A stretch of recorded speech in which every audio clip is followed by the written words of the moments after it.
South India shopping mall, the wedding Mantra, సరికొత్త wedding collection, South India shopping mall. Hi hello నమస్తే, welcome back to I dream media. ఇక అనుకోని ఒక దుర్ఘటన అయితే జరగడం జరిగింది. ఇక్కడ ముఖ్యంగా అబ్జర్వ్ చేసినట్లయితే ఎయిర్ ఇండియా బోయింగ్ AI-171 అనే ఫ్లైట్ ఏదైతే ఉందో అహ్మదాబాద్ నుంచి లండన్ వెళ్తుండగా ఇమీడియట్లీ అంటే ఫ్లైట్ స్టార్ట్ అయిన టేక్ ఆఫ్ అయిన 2 నిమిషాలకి ప్రమాదం జరిగినట్టుగా చెప్తా ఉన్నారు. అయితే ఈ ప్రమాదం గురించి ముఖ్యంగా ఫ్లైట్ టేక్ ఆఫ్ అండ్ ఫ్లైట్లో జరిగే ప్రమాదాల గురించి ఒక క్లియర్ ఇన్ఫర్మేషన్ అనేది మనం తీసుకుందాం. ఈ విషయాలపై మనకి ఒక క్లియర్ ఇన్ఫర్మేషన్ ఇవ్వడానికి మనతో పాటు ఉన్నారు పైలట్ బాబీ అజ్మీరా గారు. మ్యామ్తో మాట్లాడదాం. నమస్కారం మ్యామ్. నమస్తే సార్. నమస్తే. అంటే మ్యామ్, యూజువల్లీ ఒక ఎయిర్ ఇండియా ఫ్లైట్ ఏ ఫ్లైట్ అయినా కూడా చాలా చెక్స్ అనేవి చేస్తూ ఉంటారు. అది టేక్ ఆఫ్ అయ్యే ముందు చాలా జాగ్రత్తలు తీసుకుంటూ ఉంటారు అని చెప్తూ ఉంటారు కదా. బట్ అప్పటికి కూడా ప్రమాదం జరగడానికి గల కారణాలు ఏంటి? ముఖ్యంగా ఈ సంఘటనలో ప్రమాదానికి మెయిన్ రీజన్ ఏదై ఉంటుందంటారు? సార్, ఇవాళ ఏమైనా ఆ క్రాష్ మాత్రం it's a black day in the Indian aviation history actually. అంటే మనకి 1 గోలో 200 అండ్ ఇప్పుడు 229 సో ఫార్ 229 ప్యాసింజర్స్ చచ్చిపోయినారు. 229 ప్యాసింజర్స్ ప్లస్ క్రూ, అంటే ఓన్లీ 1 ప్యాసింజర్ ఈజ్ అలైవ్. దీంట్లో ఇప్పుడు ఈ ఎయిర్ క్రాఫ్ట్ మెయింటెనెన్స్ అనేది నిజంగానే ఎయిర్ ఇండియాలో చాలా బాగుంది. అదే కాకుండా engineering staff talent pool they are excellent అనమాట. అండ్ ప్రతి ఎయిర్ క్రాఫ్ట్ కి before take off every engineer staff will check every instrument and they will give a go signal. అంటే దే విల్ సైన్ 1 సర్టిఫికేట్ అనమాట. Every parts every instrument is working, you can take off అని చెప్పేసి. So ఆ రకంగా we have no doubt about it. Coming to the ఈ plane లో accident, ఇప్పుడు pilots licence current ఉన్నాయి, మెడికల్ లైసెన్స్ కరెంట్ ఉన్నాయి, training procedures as per standard operating procedures ICAO standard ప్రకారం, కంపెనీ స్టాండర్డ్ ఆపరేటింగ్ ప్రొసీజర్ ప్రకారం it is up to the mark అనమాట. కానీ ఇది ఎందుకు అయింది, దీని రీజన్ ఏముంది, అది ఇంకా ఎవరు చెప్పలేరు సార్. ఎందుకంటే ఓన్లీ టేక్ ఆఫ్ కాగానే 1 minute లోనే pilot has declared mayday mayday mayday అంటే ఇట్ ఇస్ అన్ ఎమర్జెన్సీ. ఇది ఇనిషియల్ క్లైమ్ స్టేజ్ లోనే instead of climbing aircraft started going down, descend అవుతుంది మీరు చూస్తే. సో దీనికి రీజన్ మనకి only after the black box, అంటే FDR, ఇప్పుడు ఫ్లైట్ డేటా రికార్డర్ అనే ఒక ఇన్స్ట్రుమెంట్ ఉంటుంది సార్. దాంట్లో ఏంటంటే that is valid for 25 hours అనమాట. దాంట్లో ఇప్పుడు టేక్ ఆఫ్ అయినప్పటి నుంచి right from the push back నుంచి ల్యాండింగ్ వరకు. సో దీంట్లో ప్రతి మైన్యూట్ అన్నమాట, ఎమర్జెన్సీ ఎక్కడ ఫెయిలియర్ ఉంది, ఏ సిస్టమ్ ఫెయిల్ అయింది, ఏం హెడింగ్ ఉంది, ఏం యాటిట్యూడ్ ఉంది, ఏం ఆల్టిట్యూడ్ లో అది టర్న్ అవుతుంది, హెడింగ్ అంటే స్పీడ్ ఎంత ఉంది, everything is recorded in it. So and take off ముందు మనకి ఫ్లైట్ డిస్పాచ్ నుంచి we will get the weather details, we will get the flight path details, we will get the based on the speeds, మన fuel calculations అన్ని ఉంటాయి అనమాట. So we need not worry. ఇది ఇంకొకటి మనకి CVR అని ఉంటుంది అనమాట. That is like cockpit voice recording. That validity is only for 2 hours. అంటే కాక్పిట్ లో పైలట్స్ ఏం మాట్లాడతారు కూడా దాంట్లో రికార్డింగ్ అయి ఉంటుంది. సో ఈ సందర్భంలో ఇప్పుడు తెలిసిన విషయం ఏంటంటే investigation team has captured the black box. They have to investigate. దాని తర్వాతనే మనకు తెలుస్తుంది what is the actual reason. It is too early to talk about what is the emergency, what has happened. It might be a engine failure, it might be a bird hit, it might be a other instrument. We really don't know what is what. And ముఖ్యంగా ఇది ఒక international flight journey అని చెప్పొచ్చు. And Ahmedabad to London, అందులోనూ 52 members London residents అనేది ఉండడం జరిగింది. అయినప్పటికీ కూడా ముఖ్యంగా ఒక ఇంటర్నేషనల్ ఫ్లైట్ టేక్ ఆఫ్ అవుతుంది అన్నప్పుడు ఇలా ఫ్లైట్ ఇష్యూ జరిగినాక కమాండింగ్ ఆఫీస్ ఏదైతే ఉంటుందో కంట్రోల్స్ అనేవి ఎవరి చేతిలో ఉంటుంది? మేజర్గా పైలట్సే దానికి జాగ్రత్తలు తీసుకోవడానికి మెయిన్ రీజన్ ఏమైనా స్కోప్ ఉంటుందా, లేకపోతే కమాండింగ్ ఆఫీస్ దగ్గరలో ఉన్న దగ్గర నుంచి ఏమైనా దాన్ని కంట్రోల్ చేసే ఛాన్సెస్ ఉంటాయంటారా? లేదు సార్. ఇప్పుడు కాక్పిట్ లో 2 క్రూ ఉంటారు అనమాట. ఒకటేమో కెప్టెన్ ఉంటాడు, ఇంకొకడేమో అసిస్ట్ చేస్తా ఉంటాడు, కో పైలట్. సో ఇప్పుడు ఒకటి ఏంటంటే he will be doing the communication while the whole route అనమాట. అండ్ ఒక ఆయనేమో ఫ్లై చేస్తాడు. So that particular flight, the person who flies is the commander of the flight. So it can be some times ఏమైపోతుంది అవుతుందంటే ఇద్దరు commanders ఉంటారు, some times ఏమో ఒక కమాండర్ ఒక కో పైలట్ ఉంటారు. కాబట్టి ఈ ఫ్లైట్ లో మాత్రం ఒక కమాండర్ అండ్ ఒక కో పైలట్ ఉంటారు. So the captain is the commander of the flight and no captain wants to die sir. Nobody wants to die whether it is a domestic or international flight. It is a very bad thought that today these things are happening. మనకు అయింది కానీ అది ఏమైందో we have to still look into it. ఇంకొకటి ఏంటంటే ఇప్పుడు Boeing 787 Dreamliner is an advanced technology, performance wise advanced ఉంది దీనికి, అన్ని రకంగా ఇట్ ఈస్ ద లేటెస్ట్ అన్నమాట. So but still what happened అనేది nobody has a clue. And moreover Bobby Ajmeera గారు, అండ్ జనరల్గా ఫ్లైట్ ల్యాండింగ్ ఇలాంటి సిచ్యువేషన్లో ఉన్నప్పుడు అక్కడ ఉన్న సిచ్యువేషన్లో ఇది రైట్ నౌ ఒక మెడికల్ కాలేజ్కి సంబంధించిన హాస్టల్ మీద ల్యాండ్ అయినట్టయితే క్లియర్గా మనకి పిక్చర్స్ అన్నీ కూడా తెలుస్తూ ఉన్నాయి. బట్ ఆ ల్యాండింగ్ కూడా అంత కష్టంగా ఉంటుందా, ఎలా ఉంటుంది, దాని గురించి కాస్త ఐడియా ఇస్తారా? సార్ ఇది ల్యాండింగ్ కాలేదు సార్, లెట్ us అండర్స్టాండ్, ఇది ల్యాండ్ కాలేదు, aircraft has dropped complete out of control అని చెప్పొచ్చు అంటారు. కంప్లీట్లీ ఎమర్జెన్సీ, ఇంకా అవుట్ ఆఫ్ కంట్రోల్ అంటే there might be you cannot అన్నమాట. It is just take off mode లోనే ఉంది అది. సో అది కెప్టెన్ కి కూడా బై ద టైం, ఎందుకంటే 600 feet by the time he could really connect it, flight is down, fraction of second లో flight down ఉంది కాబట్టి they might be also in the shock. And వాడి ఏటీసీ కి captain mayday mayday అని అనే captain కి ఆయన రెస్పాండ్ చేసే వరకు we're nowhere, we're in the ground. అంటే ఆ టైంలో ప్యాసింజర్స్ ని కూడా కాపాడలేని టైంలా కనిపిస్తుంది మీరు చెప్తున్న, చాలా ఫ్రాక్షన్ ఆఫ్ సెకండ్స్ లా కనిపిస్తుంది. అన్ఆంటిసిపేటెడ్ యాక్సిడెంట్ ఇది, అన్ఆంటిసిపేటెడ్ యాక్సిడెంట్ ఇది. So very critical. అది ఏమైంది, ఎలా అయింది కూడా we don't know. It is a very sad thing. మనకు ఉట్టి ఇన్వెస్టిగేషన్ టీమ్ అది మొత్తం ఇన్వెస్టిగేట్ చేసిన తర్వాతనే we will know what is the technical issue అని. అంటే హిస్టారికల్ గా కానీ లేకపోతే ఒక బ్యాక్ డేటా చూసుకున్నట్లయితే ఇలాంటి ప్రమాదం ఎప్పుడైనా జరిగిందా, ముఖ్యంగా దానికి పాసిబుల్ రీజన్స్ ఏ ఉండే ఛాన్సెస్ ఉన్నాయంటారు? సార్ ఇప్పుడు జనరలీ ఏంటంటే జరిగిన ఇన్సిడెంట్స్ చాలా తక్కువ, ఎందుకంటే మనకి as per the data aviation mode of travel is the very safest travel. And technology కూడా it's a very advanced technology కాబట్టి, అండ్ ఇన్సిడెంట్స్ కూడా అయినాయి. బట్ ఈచ్ ఎయిర్క్రాఫ్ట్ కి డిఫరెంట్ రీజన్స్ ఉన్నాయి. There is no pilot error in it, it is an machine error. ఎందుకంటే అది machine sir. మనం ఇప్పుడు కార్ తీసుకొని ఇంటి నుంచి బయటికి వెళ్ళినప్పుడు కార్ నడుస్తుంది, సడన్లీ కొంచెం దూరంతో పోయిన తర్వాత కార్ ఆగిపోతే వీ డోంట్ నో కదా, we have to call the helper or technician. So unless and until we examine what has happened, it is too early to talk about it. And ముఖ్యంగా monsoon season అనేది వస్తూ ఉంది. ఈ టైంలో కూడా కొన్ని roots అనేవి ఆపుతూ ఉంటారు. క్లైమేటిక్ రీజన్స్ కూడా ఈ ప్రమాదానికి సంబంధం లేకుండా నేను అడుగుతుంది జనరిక్గా, క్లైమేటిక్ రీజన్స్ అనేవి కూడా ఎక్కువ రోల్ ప్లే చేస్తాయి అంటారు కదా సార్? క్లైమేటిక్ రీజన్స్ ఎక్కువ ప్లే చేస్తుంది డెఫినెట్లీ. మేము ఫ్లైట్ పాత్ అని మా రూట్ కి ఈ destination A to destination B కి వెళ్ళేటప్పుడు it is a fixed route plan అనమాట. సో వీళ్ళు టేక్ ఆఫ్ అప్పుడు weather is good, ATC permission ఇచ్చింది కదా for the take off. So the weather is good, so we cannot count for the weather also, we cannot claim weather is bad and all that stuff. So నేను ఇప్పటికీ అదే అంటున్నాను, it is not the weather, it is a technical issue. ఆ ఏం technical issue ఉందో మనకి ఎవరికి తెలియదు unless and until it is too early. It is very early to talk about it. Yeah. So ఓవరాల్గా చూసుకున్నట్లయితే ముఖ్యంగా బాబీ అజ్మీరా గారు చెప్పిన ఈ విషయాలు కూడా పరిగణలోకి తీసుకున్నట్లయితే ఇంకా అసలైన ఇన్వెస్టిగేషన్ జరిగాక వచ్చే నిజాలు ఏ విధంగా ఉంటాయి, అండ్ ముఖ్యంగా ఇక్కడ పైలట్ తప్పిదం అయితే లేదు, కానీ మిషన్ అనేది ఈ రకంగా మారడానికి లేకపోతే ఈ రకమైన తప్పిదం జరగడానికి ఆ మిషన్లో ఏం జరిగింది అనేది కూడా తెలుసుకోవాల్సిన అవసరం అయితే ఇంకా ఎంతో ఉంది. అండ్ బాబీ అజ్మీరా గారు ఇప్పుడు ఓవరాల్గా ఈ ఫ్లైట్ గురించే చూసుకున్నట్లయితే దీని కెపాసిటీ కానీ లేకపోతే దీని ఇంజిన్ పరంగా కానీ ఏదైనా స్పెసిఫికేషన్స్ చెప్తారా మామూలు ఎలా ఉంటుంది ఎయిర్ బోయింగ్ అనేది? అంటే ఇప్పుడు బోయింగ్ 787 డ్రీమ్ లైనర్ అనేది దీని కెపాసిటీ ఆల్మోస్ట్ 300 వరకు ఉంటుంది సార్. అంటే డిపెండ్స్ అనమాట. సో దీనికి ఈ ఎయిర్ క్రాఫ్ట్ కి 300 వరకు, 300 లో మనకి 242 టోటల్ ప్యాసింజర్ ఎందుకు అంటారంటే మనం ఏటీసీ లో ఈ డేటా ఇవ్వాలి, how many passengers are on board. So that includes even the captain and cabin crew.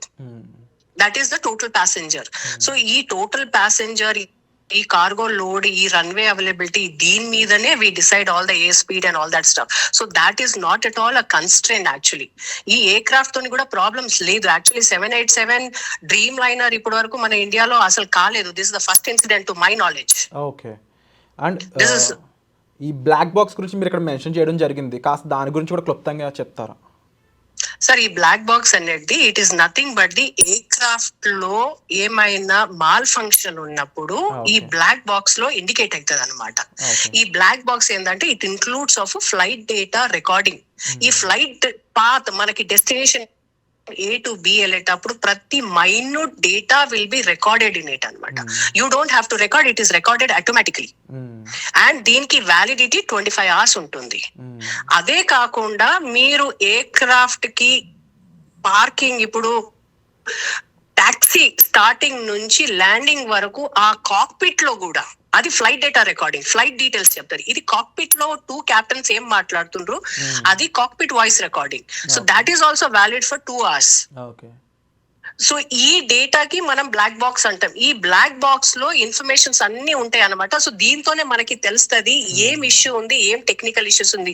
అంటే హెడ్డింగ్ లో ప్రాబ్లం అయిందా, ఇంజిన్ ఫెయిల్ అయిందా, లెఫ్ట్ ఇంజిన్ ఫెయిల్ అయిందా, రైట్ ఇంజిన్ ఫెయిల్ అయిందా, లేకుంటే బోత్ ఇంజిన్స్ ఫెయిల్ అయిందా, లేకుంటే బర్డ్ హిట్ అయిందా, లేకుంటే ఇంకా ఏమైనా మాల్ ఫంక్షన్ అయిందా, వాట్ ఈస్ ద ఇష్యూ. ఇప్పుడు టేక్ ఆఫ్ అప్పుడప్పుడు ఏమైపోతుంది అంటే ల్యాండింగ్ గేర్ కూడా ఇప్పుడు చేయడానికి you have, so landing gear switch పెట్టినా కూడా అది స్టక్ అప్ అయిపోయింది, లో ఆల్టిట్యూడ్ ఉండే, స్పీడ్ తక్కువ ఉండే. So it is all factors we don't know. So there are so many factors which are involved in it. అందుకోసం ఏమంటున్నా అంటే it is too early for us to decide. Okay, so ఎవరు responsibility అని చెప్పడానికి కూడా ఇప్పుడు టైం అయితే correct కాదని చెప్పవచ్చు. అండ్ మరీ ముఖ్యంగా ఆఫ్టర్ ఇన్వెస్టిగేషన్ యూజువల్లీ ఇది ఎవరెవరి మీద, అంటే ఏ డిపార్ట్మెంట్స్ మీద మోస్ట్లీ ఫోకస్ ఉండే ఛాన్స్ ఉందంటారు?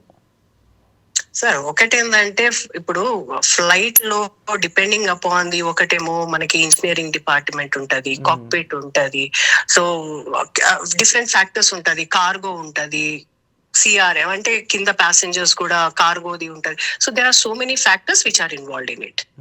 ఇప్పుడు ఏంటంటే మనకి టేక్ ఆఫ్ అప్పుడు జనరల్లీ ఏంటంటే it's a very critical period. It is initial take off hardly 600 feet కి అది టైం అయింది. అంటే 1 minute లోనే the flight instead of climbing అది కిందికి వస్తున్నప్పుడే కెప్టెన్ రియలైజ్ అయిపోయి మేడే అని అన్నాడు. కానీ టైం లేదు, ఎందుకంటే ఫ్యూల్ ఫుల్ ఉంది, ప్యాసింజర్ ఫుల్ ఉంది, ఎయిర్ క్రాఫ్ట్ క్లైంబ్ అయితలేదు.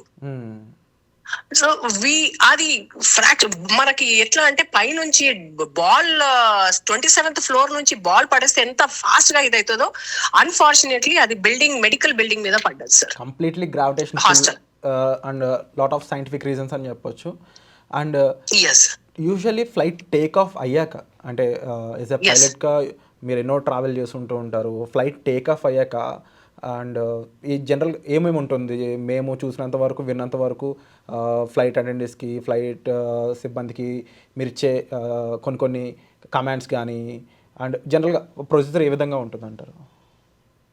ఏం లేదు sir, as soon as you take off like there are certain speeds అనమాట. V1 స్పీడ్ ఉంటుంది, అది క్రాస్ అయితే you cannot do the reject take off అనమాట. So then you have a rotating speed, దాని తర్వాత you have a climbing speed, positive climb అంటే then you put the landing gear, then flaps మెల్లమెల్లగా. So there are separate levels till you go into the cruising level. This all comes into the climbing level అనమాట. Once the cruising level is there, you are stabilised. And once you reach your destination, you start descending with the ATC control and you tell anamata. So deentlo em ayipothundante in any phase of life there might be an emergency.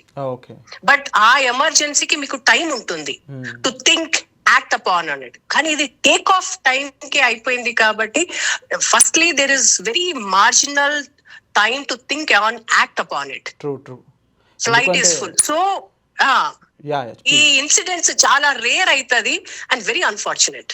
True. అంటే మీరు ఇప్పుడు ఈ information ఇవ్వడం వల్ల చాలా మందికి awareness వస్తుంది. ఎందుకు అంటే రకరకాల కామెంట్స్ వస్తూ ఉన్నాయి, అదేంటి ఫ్లైట్ ముఖ్యంగా పారాచూట్స్ ఉంటాయని చెప్పేసి కింద డ్రాప్ అవ్వచ్చు కదా అని రకరకాల ఒక అంటే ఏమని చెప్పొచ్చు అంటే ఇల్లిటరేటెడ్ కామెంట్స్ అయితే మనం చదువుతూనే ఉన్నాము ఓవరాల్ సోషల్ మీడియా. బట్ మీరు చెప్పిన అంశం బట్టి క్లియర్గా వాళ్ళకి ఒకసారి ఇంకొక స్టేట్మెంట్ ఇస్తారా ఈ సిచ్యువేషన్ గురించి? అంటే ఏమైపోతుంది అంటే sir there are 2 kind of incidents and accidents.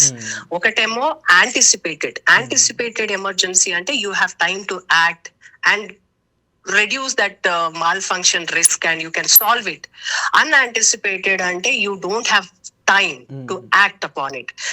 Incident lo it is an unanticipated ante during the time of climb only You don't know, you will be so busy in climbing, navigating, communicating అనమాట.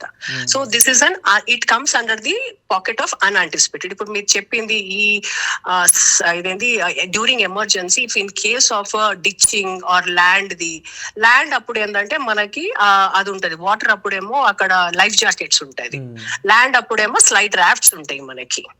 So అది, but there is no, వాళ్ళు చెప్పినట్టు there is nothing much beyond that. Yeah, and ఓవరాల్గా చూసుకున్నట్లయితే ఒక ఇందులో 52 members London residents కానీ లేకపోతే మిగిలిన ఇండియన్స్ అయి ఉండొచ్చు, అండ్ ముఖ్యంగా ex chief minister of Gujarat కూడా ఉండడం జరిగింది. అయితే ఇప్పుడు ఈ అంశం చాలా బ్లాక్ మార్క్గా మారే ఛాన్స్ ఉందంటారు ఇండియా మీద, and that to after Pakistan India conflict. Sir ఇది పాకిస్తాన్ ఇండియాకి ఏం కనెక్షన్ లేదు, బట్ ఇంటర్నేషనల్ గా మన మీద ఎలాంటి లేదు సార్. దిస్ ఇంటర్నేషనల్ అంటే Indian aviation and general aviation in abroad is two different things. But the incident accidents are the reasons, ఎందుకంటే మిషన్ ఒకటే, ఎయిర్ క్రాఫ్ట్స్ ఒకటే, సో రూల్స్ ఆర్ ఒకటే. స్టాండర్డైజేషన్ ICAO రూల్స్ ప్రకారము everybody will follow the same rules, standard operating procedures.